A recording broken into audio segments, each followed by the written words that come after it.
guys. 2 days before Christmas. We got a short day tomorrow. JMIA still firm. Support 47.68. Like I said, this one looks higher. The market's going to have to... There's two markets. There's like the S&P, there's the indices, and then there's this separate market of these little micro caps and EV stocks and specs that, like, if you just looked at the market yesterday, you'd think there was nothing going on, but you dig in and look at stuff like QS and, and NEO and all these different stocks that we talk about. They are just flying. So a bunch of stocks that look good technically. There's a few that obviously have been strong and that are way overbought, like QS and Fubo and stuff like that. But those are stocks we've been talking about 20, 30 points lower. CLNE, Clean Energy, looks to continue a little bit here too, but that one's getting a little bit stretched to the upside. But at least it has some fundamentals to support it, just like QS does. I think QS just got too far ahead of itself. FRSX, and then this morning the crazy stock is OCGN. This is one I've been telling you guys about for a while too. 121 million shares in pre-market. Unfreaking believable.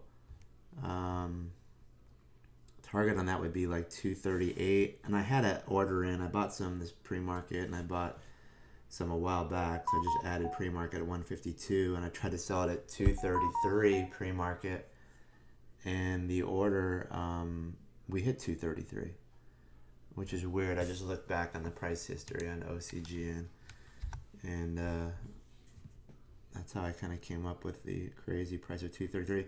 But I still think this could possibly be another day event. So tomorrow, you might actually get another leg up close to $3 on that one. But it needs to kind of hold this $1.80, which is the 50% Fibonacci from the break point this morning to the top. And that'll kind of give you the area where, I'm sorry, I'm looking at a couple different things right here. That'll kind of give you the area where the bulls and the bears kind of fight it out. JMIA, we already talked about that one. OCGN.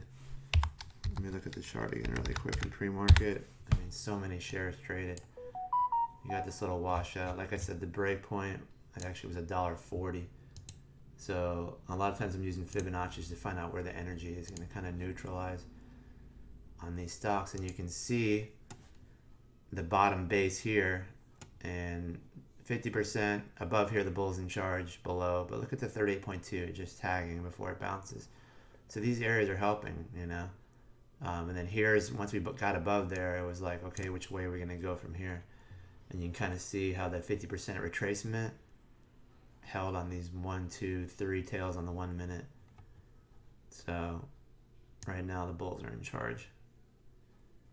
And use these little intraday Fibonacci's to kind of give you an idea of where we can go, you know.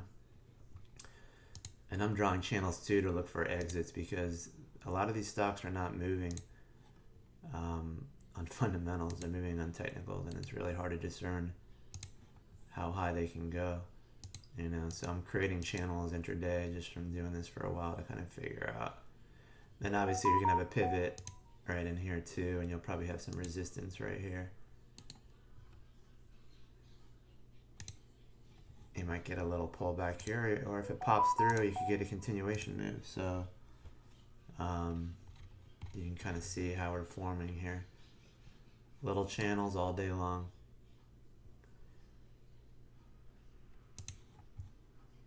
And you can kind of see this little boom, boom, boom, then explosion through, pull back, and now you're creating another channel. We're probably going to pull back from there. But the battle line should be $1.85. That's your 50% from your base break to your top, which is a solid top for now. But you start to push through here, and you're going to get some energy building up again on OCGN.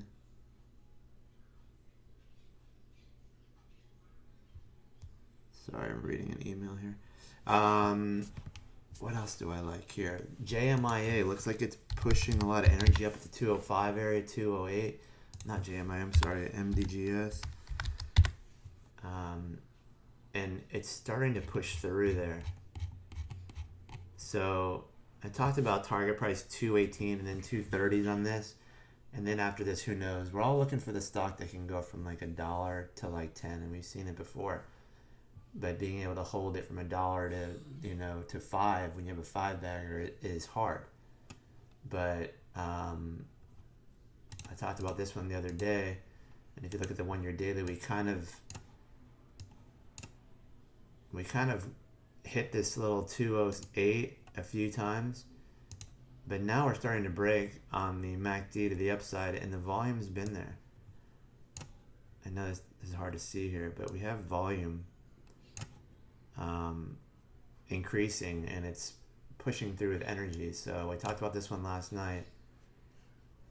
If it can get through 205 and close above 205, a 5-minute candle, it's probably going to go to 215, 218, and then from there, who knows? We could fill the gap and then some. And that puts us in the 220s, 230s. So interesting move here on MDGS. There just seems to be some sellers here that need to get the F out of the way. They get this thing really cracking. So I don't know where we're at on the 2050. Oh, market open there, so I'm going to cut out for a second here. Yeah, we're above all the averages here, so that's sweet. So keep those in mind too.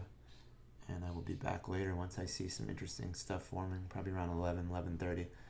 I notice I'm making mistakes early on, so we'll see how that goes.